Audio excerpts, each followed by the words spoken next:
If you guys have seen my other videos, you know that we receive forklifts and all sorts of other type of equipment for scrap, and we cut them up and process them to be recycled. But every once in a while we'll get a machine like this forklift you see right here behind me that comes in pretty complete, and sometimes if we have a few minutes we'll take a little bit of time and see if they'll run. So this one today, I'm going to put a battery in it or some jumper cables and see if it'll spin over. If so, I'm gonna throw a fuel tank on it and see if it'll fire.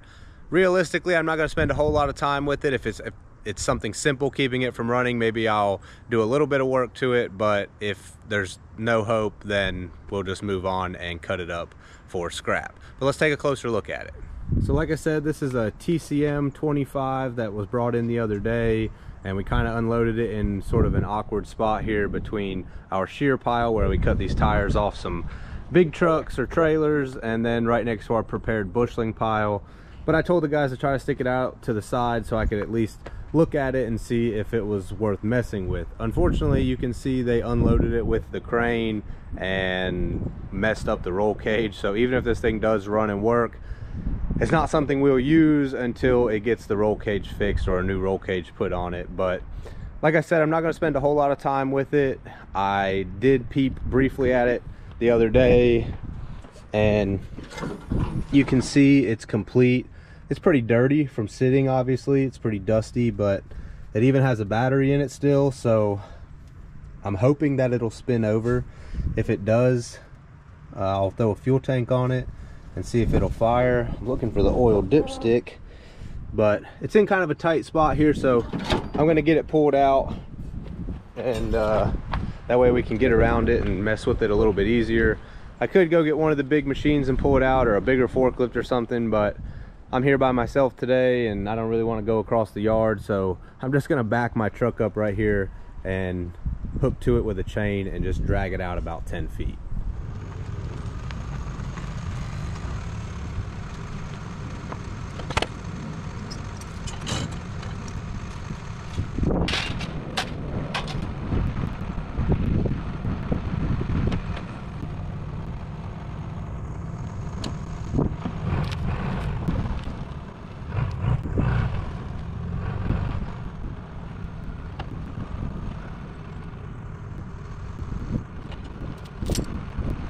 All right, now that I got this thing pulled out, I checked in the shop, and unfortunately I do not have a battery that size to replace the old one with a new one.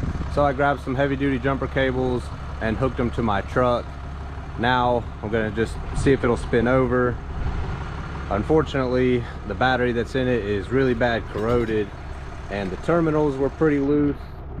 So I may have to go get a wrench and try tightening those, but let's see what happens.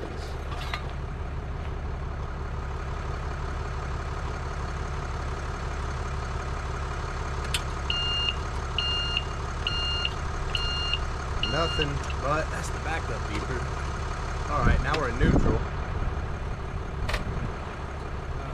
It's sparking by the negative terminal.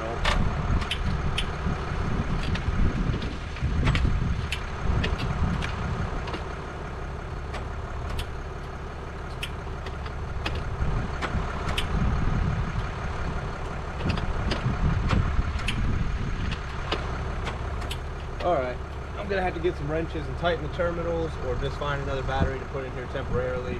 It's just sparking by the negative terminal whenever I hit it, but I can hear the starter trying to engage. So I'm gonna go check for that and I'll be right back. Alright, when I went to get wrenches, I realized we had another new battery that is not the same size, but I should be able to set it right here on the side and still get it hooked up. So we're gonna take this old one out.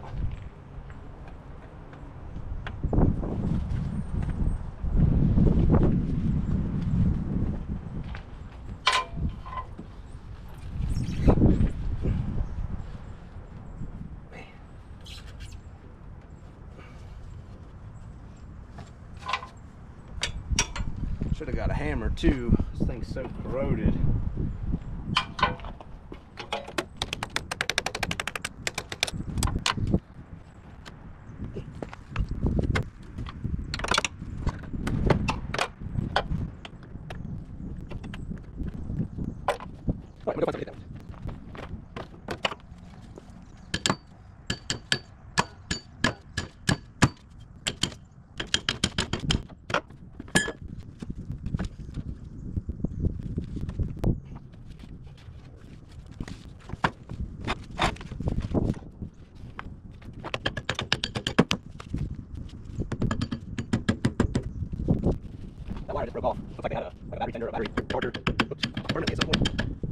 I literally can't believe this thing is stuck.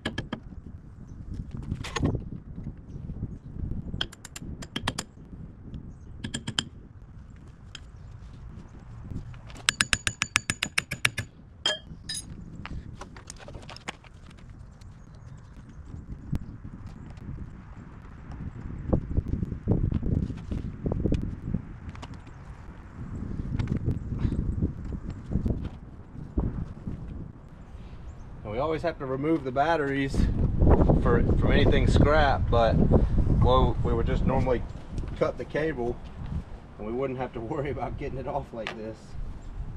There we go. Golly. Okay.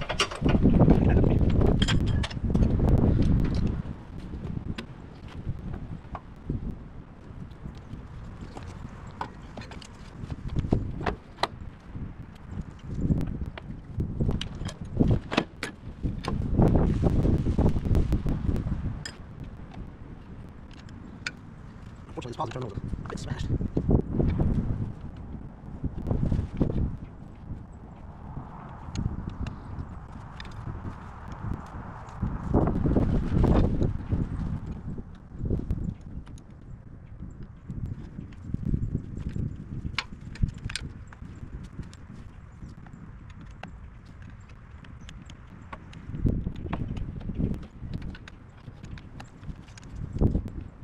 Well, unfortunately, I'm not going to get that super tight.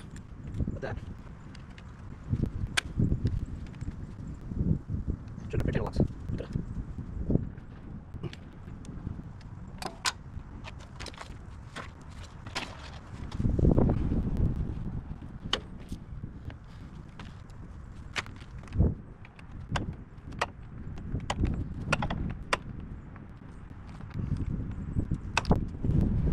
Alright, we got a good tight connection on the negative terminal, but the positive one, unfortunately, I'm probably going to have to hold on there and maybe even hook the jumper cables to it still, but let's see what happens.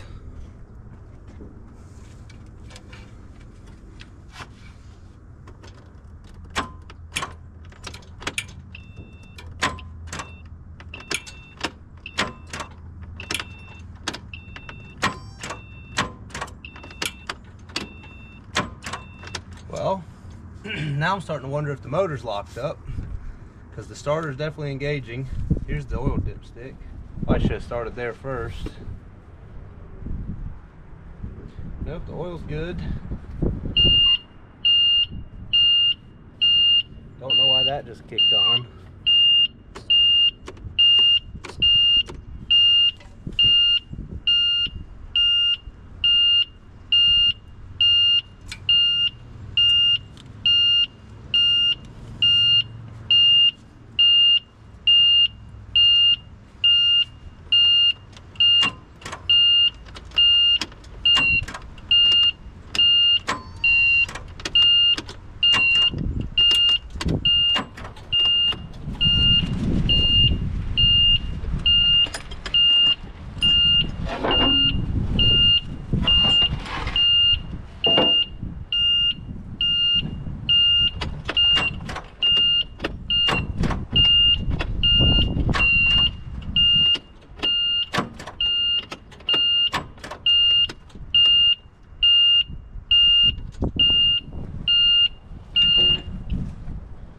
Alright, well, I'm going to hook the jumper cables to it just to double check.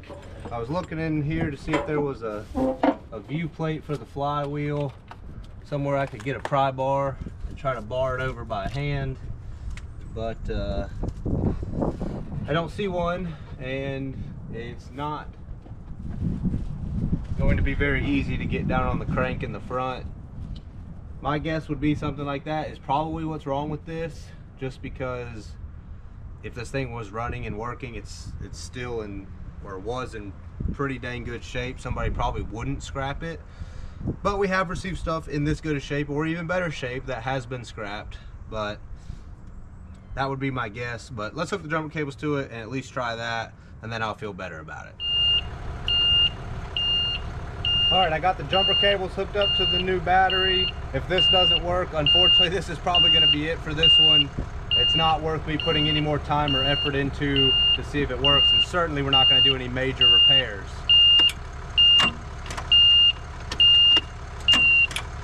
same thing. I don't think the starter's bad because I can see the fan and the belts and stuff moving on the front.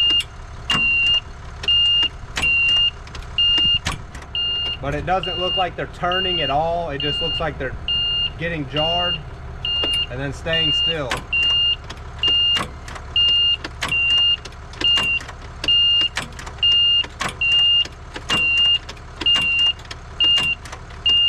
Well guys, I think that's going to be it today for this one. We're just going to assume the engine's locked up and we're not going to go any further with it. Since it was brought into the scrapyard, we can assume that there was some sort of catastrophic failure with it that wasn't worth fixing.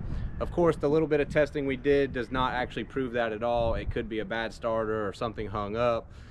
But we don't really see, or I don't really see, putting any more time or effort into this thing. It's not a machine we need, and it's not something I see putting a lot of money into to try to resell. If we were really slow or had the time, maybe we would do that, but we're just not going to do that with this machine. With that being said, I do have another surprise that came in the other week for scrap that I'm going to spend a little bit more time on and see if it runs. So let me take you over there and show you that so you can look forward to it in the next video. So this old Mack roll-off truck is the next project that I'm going to throw some batteries in and see if it'll run. This thing was brought in a couple weeks ago, and the towing company that brought it in said the company they picked it up from had driven it to where it was parked and there was nothing major mechanically wrong with it. Whenever they parked it, it was just old and rough around the edges. It does have some rust issues and stuff like that. I'm not going to get into too much detail. I will go into a lot more detail on the next video when we actually try to see if this thing will run. But it's a pretty cool project that came in because I've actually been looking for a cable style hoist bed like that, because I recently purchased 47 dumpsters that work with this style, and then I've saved about 10 40-yard dumpsters that also work with this over the years. So if the bed and the hoist and everything work properly, I'm going to look for a newer truck to swap that onto. But before we do that, I want to see if this will run, and that way we can verify that everything on the bed works. But anyways, that's pretty much it for today, guys. Sorry the forklift was a bust. It's just really not worth any more time or effort thrown into it to see if it'll run. But this truck behind me should be coming up in the next couple weeks, so be on the lookout for that. And as always, thank you guys for watching, and don't forget to subscribe.